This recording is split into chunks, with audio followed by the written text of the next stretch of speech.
ایک چوڑیاں بیچنے والی کو مجھ سے پیار ہو گیا۔ اس کی کیا کمال محبت تھی۔ وہ جہاں بھی جاتی وہاں کی مشہور چیز میرے لیے تحفے میں لاتی تھی۔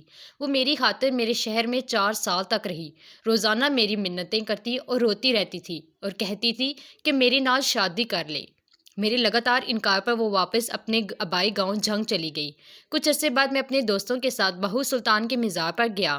میں ادھر مزار کے باہر کھڑا تھا کہ پیچھے سے کسی نے میرا بازو پکڑا۔ دیکھا تو وہی چوڑیاں بیچنے والی تھی۔ خوشی کے مارے وہ کہنے لگی کہ میری دعا رنگ لے آئی، تیرا دیدار ہو گیا، ساڑی عید ہو گئی۔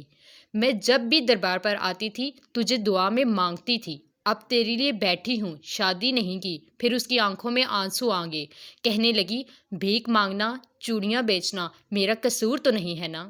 یہ تو میری قسمت کا، میرے نصیب کا قصور ہے، تو سزا مجھے کیوں مل رہی ہے؟ وہ سب کے سامنے میرے گلے لگ کے رونے لگی۔ کہنے لگی کہ ایک دفعہ میرے ساتھ میرے گھر چلو۔ میرے پاؤں پکڑ لیے۔ سب لوگ دیکھ رہے تھے، میری بہت بے عزتی ہوئی۔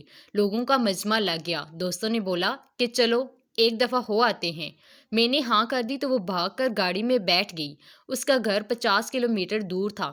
سارے رستے وہ بہت خوش تھی۔ ہم اس کے گاؤں پہنچ گئے۔ وہاں سب گھر کچے تھے، لیکن صفائی پکے گھروں سے بھی زیادہ تھی۔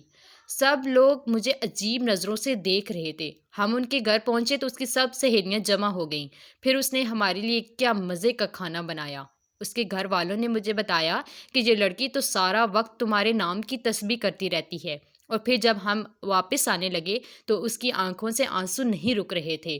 میرے ہاتھ چوم کر کہنے لگی، تیرا قصور نہیں ہے، میری قسمت کا قصور ہے جو میں چوڑیاں بیچنے والی کے گھر پیدا ہوئی۔ بڑی مشکل سے ہم نے اس سے چپ کرایا اور پھر ہم واپسی کے لیے نکل آئے۔ میں کار کے شیشے میں سے دیکھ رہا تھا کہ وہ تب تک دیکھتی رہی جب تک ہماری گاڑی اس کی نظروں سے دور نہیں ہوئی۔ وہ ہماری آخری ملاقات تھی۔ پھر ایک دن میرا اس سے ملنے کو دل کیا تو میں اس کے گاؤں چلا گیا۔ اس کے گھر والوں نے بتایا کہ تمہارے جانے کے بعد وہ بہت بیمار رہنے لگی تھی۔ کھانا پینا، ہنسنا سب چھوڑ گئی تھی اور ایک دن اس کی موت ہو گئی۔ مجھے اس سے محبت تو نہیں تھی، پر میں آج بھی اسے روز یاد کرتا ہوں اور ہر سال عید کے دن اس کی قبر پر جاتا ہوں۔